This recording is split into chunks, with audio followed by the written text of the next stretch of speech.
జిల్లాలో ఎల్ నీనో ప్రభావం మొదలైందని నీటి లభ్యత ఉన్న రైతులు సన్నవడ్లను పండించాలని సూచించారు కలెక్టర్.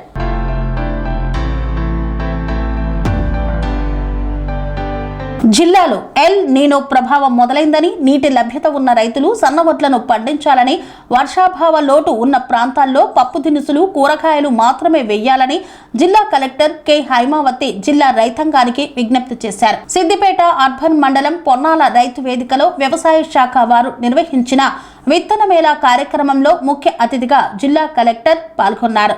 ముందుగా రైతు నేస్తం కార్యక్రమంలో భాగంగా అన్ని రైతు వేదికలలో నిర్వహించిన వీడియో కాన్ఫరెన్స్ ద్వారా తెలంగాణ రాష్ట్ర ప్రభుత్వం అత్యంత ప్రతిష్టాత్మకంగా చేపట్టి రైతాంగానికి నాణ్యమైన విత్తనాలు పంపిణీ చేయాలనే ఉద్దేశంతో రాష్ట్రం మొత్తంలో అన్ని రైతు వేదికలలో సబ్సిడీతో జూన్ 23 నుండి జూన్ 30వ తేదీ వరకు విత్తనాల పంపిణీ చేస్తామని తెలిపారు. ఈ సందర్భంగా జిల్లా కలెక్టర్ మాట్లాడుతూ భారత వాతావరణ శాఖ ఎల్ నీనో ప్రభావం మొదలైందని హెచ్చరించారు. దీని వలన వర్షాభావ పరిస్థితులు ఉంటాయని, అనుకూలమైన వర్షాలు ఉండవని, ఎక్కువ శాతం రైతులు వరి పండిస్తున్నారని, దీనికి ఆరోగ్య సేవా కేంద్రం ప్లస్ అధికారికంగా star health Andhra Pradesh and Telangana business head Srinivas చేతుల మీదుగా స్టార్ హెల్త్ ఉచిత వైద్య సేవలను ప్రారంభించింది. నీటి పారుదల ఎక్కువ ఉన్న రైతులు సన్నవరి పండించాలని, 7 రకాల సన్నవడ్ల విత్తనాలను తీసుకోవాలని సూచన చేశారు.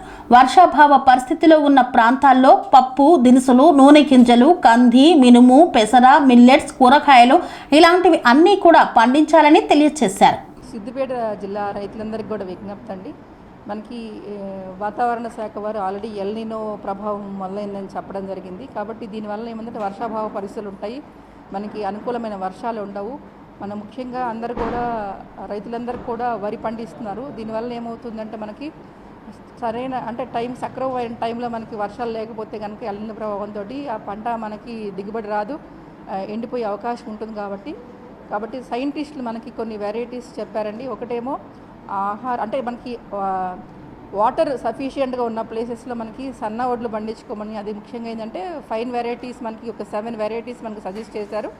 ఈ 7 వెరైటీస్ని పండించుకోవటము, వర్షం ఉన్న చోట వాటర్ అవైలబుల్గా ఉన్న చోట అలా పండించుకోవటము, వర్షాభావ పరిస్థితులు ఎక్కడైతే ఉన్నాయో అక్కడన్నీ కూడా పప్పు దినుసులు, నూనె గింజలు, అట్లాగనే కంది, మినుము, పెసర, అదే రకంగా మిల్లెట్స్, కూరగాయలు ఇలాంటివన్నీ కూడా పండించుకోమని చెప్పి మనకు అడ్వైజ్ చేయడం జరిగింది. కాబట్టి రైతులందరూ కూడా ఈ వర్షాభావ పరిస్థితులకి ఇంతవరకు నారుమడులు కూడా వేసుకోలేదు. కాబట్టి దయచేసి అందరూ కూడా మనకున్న వాతావరణం అనుకూలించే పంటలు ఏమైతే ఉంటాయో అవి పండించుకోవాలని విజ్ఞప్తి చేయడం జరుగుతుంది.